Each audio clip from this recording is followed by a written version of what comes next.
सलीम भाई बूस्ट पियेंगे? नहीं पीते हैं? क्यों? ना चाय सलीम भाई चाय तागड़ंत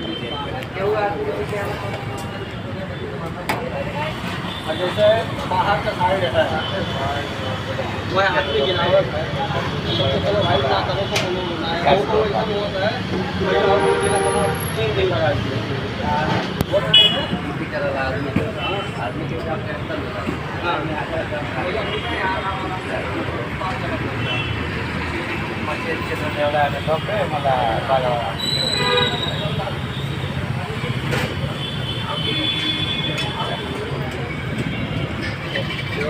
అయిపోతుందా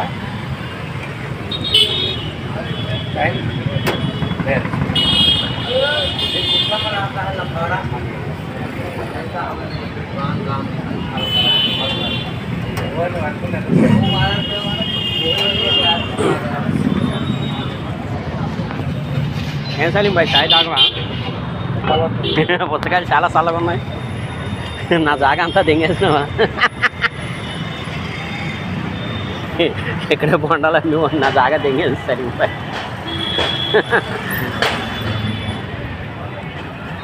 वो मुसलमान है मैं हिंदू है 10 साल धंधा करा बाजू में 500 నాకు సెలరీ అడిగితే 100 రూపాయలు 400 ఇచ్చివ్వండి కస్టమర్కి 100 ఇచ్చి 300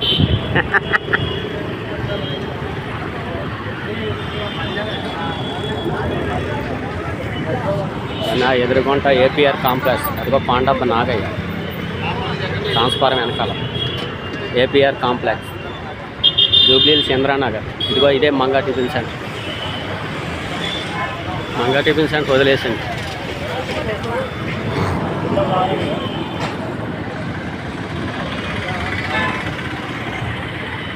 ఇక్కడ బొండాలు అమ్మినప్పుడు ఏ కష్టం ఉండేది కాదు ఇక్కడ నుంచి తెలంగాణ ఇడిపోయిన కానీ 10 సంవత్సరాల నుంచి కష్టాలే నా జూబ్లీహిల్స్ చంద్రనగర్ చూడ అంతా ఫిలిం ఇండస్ట్రీ ఏరియా అదిగో ఆ పవర్మండ నా జాగాలో పెట్టినాడు ఆయన మళ్ళీ నేను పెడితే ఆయన బాధపడతాడు అలాగని పెట్టొద్దన్నారు పర్మనెంట్గా పెడితే నా జాగా నాకు ఇచ్చేస్తానన్నారు నువ్వు ఇలా 2-3 నెలలకి పెట్టేసి పోతే బాగోదన్నారు లేదు సార్ అన్న మనం నిజం చెప్పాలి కదా అబద్ధం చెప్పాలి జూబ్లీహిల్స్ చంద్రనగర్ ఏపీఆర్ కాంప్లెక్స్ అదిగో ఎదురుగుంట బిల్డింగ్ అదే గ్రీన్ బావొచ్చే రెస్టారెంట్ సిటీ దగ్గర దీని పక్కన కేకేట్ హౌస్ దాని పక్కన ఏపీఆర్ కాంప్లెక్స్ పక్కనే చూసినారా అదిగో రాజశేఖర రెడ్డి గారి బొమ్మ ఆ బొమ్మ దగ్గరే నా బండి ఉండేది తర్వాత ట్రాఫిక్ జామ్ అయిపోతుందని అక్కడి నుంచి ఇలా కొంచెం ముందుకి అంబేద్కర్ బొమ్మ దగ్గర పెట్టినా తర్వాత ఇప్పుడు మళ్ళీ మంగా టిఫిన్ సెంటర్ పక్కన పెట్టినాను ఈ బల్లి జాగా అంత నా బండి ఉంటే మీ బల్లి ఉండి కాదు మా బియ్యం షాప్ అయినా చాలా మంచి వ్యక్తి మా సలీం భాయ్ చూడు పుచ్చకాయలు అంటిపళ్ళు కేట్లీలు మొత్తం అన్నీ ఎలా దించేసినాడు నా జాగా అంతా దోసేసుకొని శుభ్రంగా వ్యాపారం చేశారు ఇది మంగా టిఫిన్ సెంటర్ టీ హోటల్ ఇది